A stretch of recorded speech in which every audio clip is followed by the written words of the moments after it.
Hi everyone. Today we're going to focus on getting even more focused with our brain, our energy, and our overall demeanor. So I don't know about you, but I can even give an example from this morning.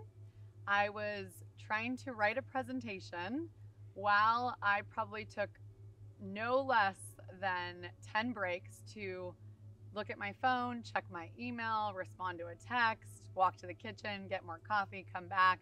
Within 10 minutes, I think I maybe had written 2 paragraphs of the overall presentation. So I know for myself that the more tools I have for focus and concentration, the better off I'm going to be. From a brain chemistry standpoint, there is a reason why we can feel like we had a full day of work and we got very little done. Not every day, of course. There's some days where we just jam through, but this can happen where we feel a little bit scattered or very much scattered. And the reason behind that is because we're likely just using our beta brainwaves, which is the surface level brainwaves.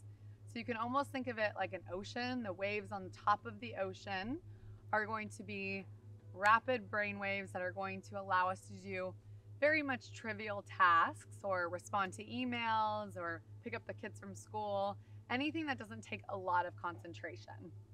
These are important brainwaves to activate, but we have a tendency to utilize these brainwaves too much in a day because of all of these minor distractions that end up being major distractions. Where we want to get to, especially when we're doing creative or analytical work, is that flow state, those alpha brainwaves. These brainwaves are going to allow us to dive much deeper into the subject matter, allow us to feel like we truly are flowing with our work, and keep the distraction from hindering our progress and performance. So for today, I am so thrilled to bring back Adam and share his quite extraordinary techniques that are very, very simple to utilize in the midst of your busy week. So I'll turn it over to Adam. He's going to help us get into that flow, focus state, and I hope you enjoy it. Thanks. Sorry, well, I wasn't paying attention. Sorry, I lost my concentration there.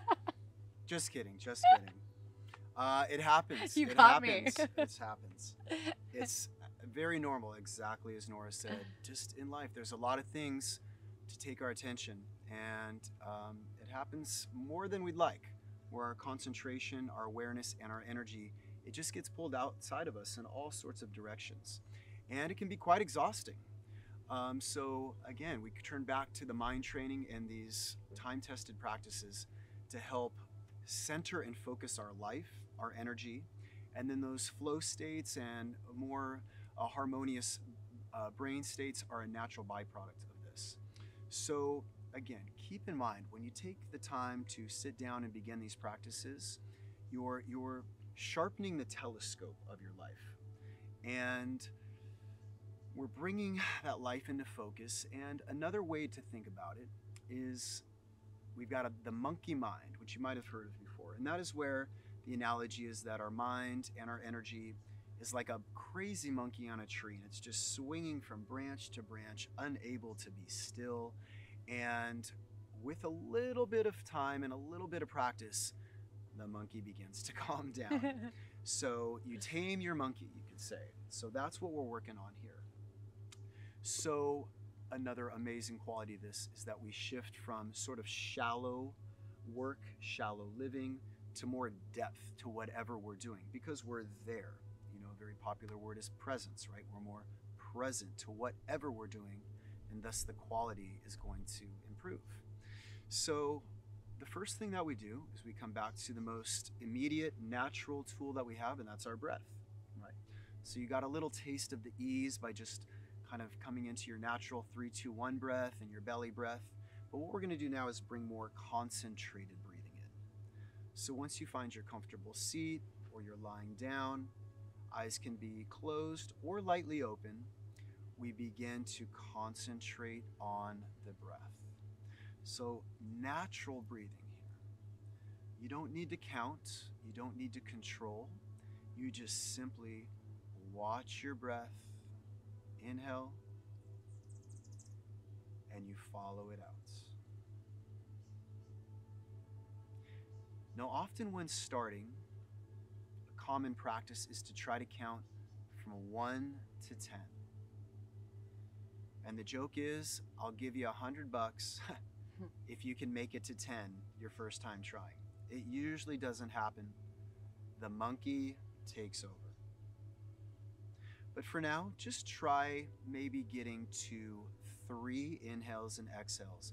Just simply following the inhale, the little pause as it reaches all the way, and then that exhale as it comes out. And thus the concentration process is underway.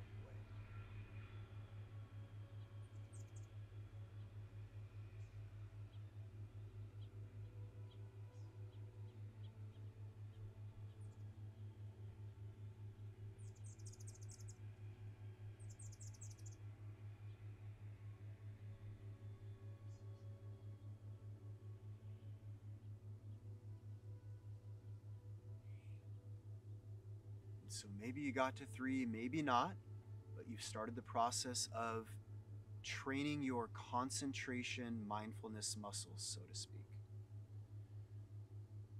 So if you have some time throughout your day, go somewhere quiet and just try to concentrate your awareness on those inhales and exhales, even for a few minutes, maybe 10 to start. And as you get more comfortable and you start to feel the benefits of that centered energy, you may begin to expand the amount of time that you follow this practice.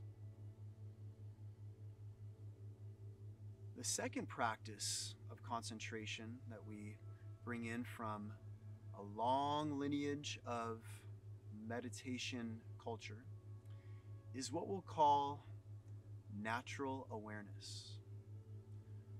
So with this, you can begin to lightly crack your eyes open so you have a soft gaze in the space in front of you. And all the great teachings from ancient to now teach us that we have a natural, clear awareness within us. And what we do is we just need to be still long enough, present long enough to begin to shift our attention from the busyness and all the contents of our life to that clear space in which all things come and go or arise and pass. So think of it for a moment as having a staring contest with the present state or space right in front of you. You're not necessarily concentrating on any particular object, but you're absolutely clear and in touch with that space in front of you. The concentrated awareness is neither too tight nor too loose, just right in the middle, where a bit of ease begins to wash over you.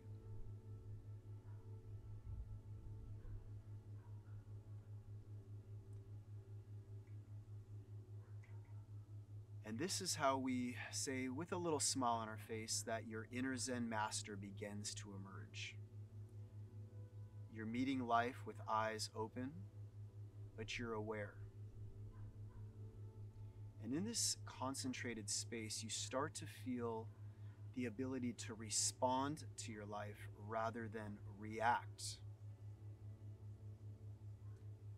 When someone or something maybe pushes a button where a conditioned response would be the immediate natural outcome, you're able to be aware enough, centered enough to choose how you respond, what you say, what you do. And in this way, the whole quality of your life begins to change. So maybe just for one more minute, let that natural awareness become a little more clear, a little more stable, and know that it's always there and it's just waiting for you to take the time to get still and tune into it.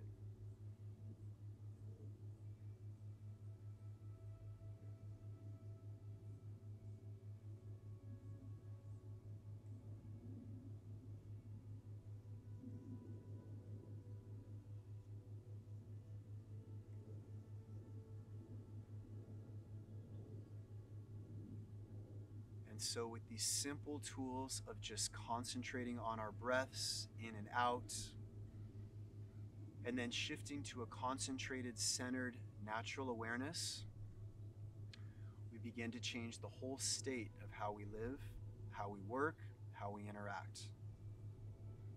And that is the power of meditation and mind training. And Nora, back to you. Thank you, Adam. And I know that I've found that with these tools, slowly, layer by layer, you do drop into much deeper states of concentration and prolonged focus. And I used to have such high expectations for myself to sit down and be immediately focused for work. And now I know, with the teachings of my good friend Adam and many others, that it takes tools and it takes just the practice of that concentrated awareness. So I encourage you to try this a couple minutes a day. It really does make a difference and translates to the rest of your life. Thank you for joining us, and we will see you next time.